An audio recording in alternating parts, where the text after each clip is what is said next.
Exactly अंबाजोगाईच्या थोडा पुढे एका गाडीमध्ये एक मृतदेह सकाळी सापडला होता. त्याच्यावर बुलेट इंजरी डोक्यावर होती. त्यातून त्याच्यामध्ये गांभीर्य लक्षात घेऊन लगेच आम्ही त्याच्यावर तपास सुरू केलेला होता. त्यावेळी पोस्टमॉर्टम पण आम्ही त्याचा छत्रपती संभाजीनगरमध्ये केला आणि त्यामध्ये काही स्टॅब सारखी पण इंजरी आणि बुलेट इंजरी दोघे आहे.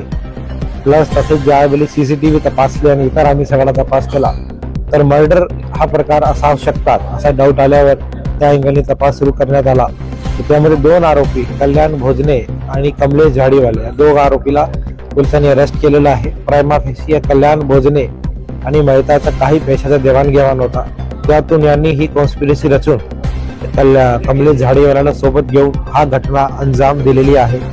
तसेच याला एक सुसाईडचा बनावटीकरण या आरोपीकडून करण्यात आला पोलिसांची आणि तपासाची दिशाभूल करण्यासाठी.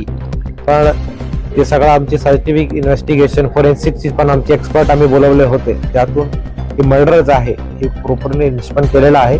आता त्याची पोलीस कस्टडी आम्ही मागणी करणार आहोत आणि सगळे वैज्ञानिक तपास करून याला शिक्षा झाली पाहिजे अंडर ट्रायल असताना त्याचा आम्ही प्रयत्न करणार आहोत. यामध्ये जो झाडीवाले आहेत त्याच्यावर 6 ते 7 गुन्हे आहेत. दुसरा कल्याण भोजनेवर एक गुन्हा आहे 2019 पण असा काही सराईत रिपोर्ट नाही आहे.